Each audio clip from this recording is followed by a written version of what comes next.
Donc en fait le besoin j'ai c'est simple en fait كما تعرفوا j'ai une boîte de com.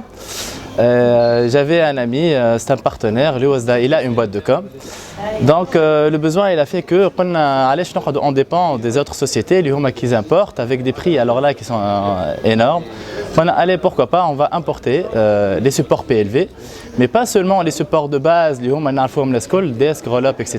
Mais pourquoi pas on apporte une panoplie de supports, plus que 45 articles, avec des prix intéressants, avec une manière un peu différente des autres. Ça veut dire que des supports, même s'ils sont un peu, ils sont pas classiques, mais on va prendre le risque. Donc le besoin il a fait que même les autres agences concurrentes, les agences de com, généralement on pense les agences de com qui font tout seul avec d'autres agences de com, mais non, on est dans une vision un peu souple, moderne, dire que le besoin في تونس اللي لازم نحلوا un peu le champ de la vente. Donc on a allé lancer une société, ça s'appelle Ultime Display. Donc pourquoi le display? C'est clair parce que le display, donc tout ce qui est display est par défaut. Et voilà, dessus, la société a fait naissance.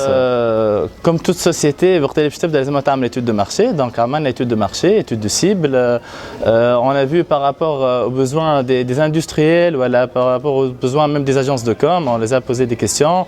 On a vu la concurrence, les prix, la qualité des supports, les types de supports et tout. Donc après, on a fait une sorte d'un cahier des charges. Les produits qui sont vendus sur le territoire tunisien, les produits qui sont vendus en Amérique, en France, en Belgique, en Suisse, etc. Et par rapport à ça, on est allé chercher les produits, que ce soit de la Chine, de l'Allemagne, de l'Espagne et de la Turquie.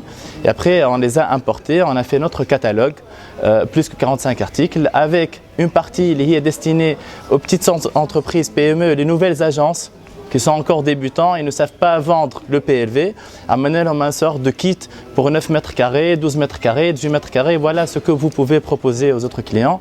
Après, on a vu aussi les imprimeurs, parce qu'il faut savoir, quand on parle, par exemple, ce genre de supports sont des supports qui sont imprimés avec de la sublimation. Donc on a contacté aussi les sociétés qui ont un besoin énorme de support pour pouvoir aussi générer de l'impression, pour gagner aussi de l'argent.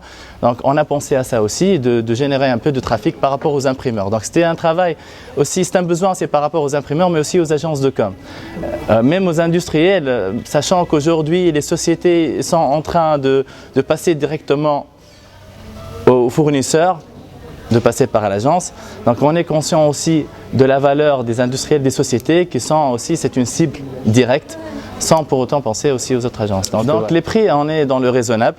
Moi je dis toujours, il faut être raisonnable. Même si les prix sont multipliés par 4 ou par 6 par une agence, moi je suis une agence de com, mais il faut savoir que la stratégie c'était de faire en sorte que l'agence elle trouve son compte, elle trouve aussi une marge assez intéressante, sachant avec la crise qui se passe en ce moment en Tunisie, les budgets de com ils ont été réduits, avec Ramadan pendant le mois de juin qui nous a fait galérer, le nouvel an, etc. Donc on est dans une vision de prix qui est raisonnable, logique, avec une remise agence qui est intouchable. On n'est pas dans la philosophie, ça veut dire que le prix client est le prix agence. Et en même temps, on est des grossistes, donc on cherche aussi à vendre le maximum possible. Donc voilà, donc les prix il faut venir et voir la liste des prix qu'on a, vous allez être intéressés.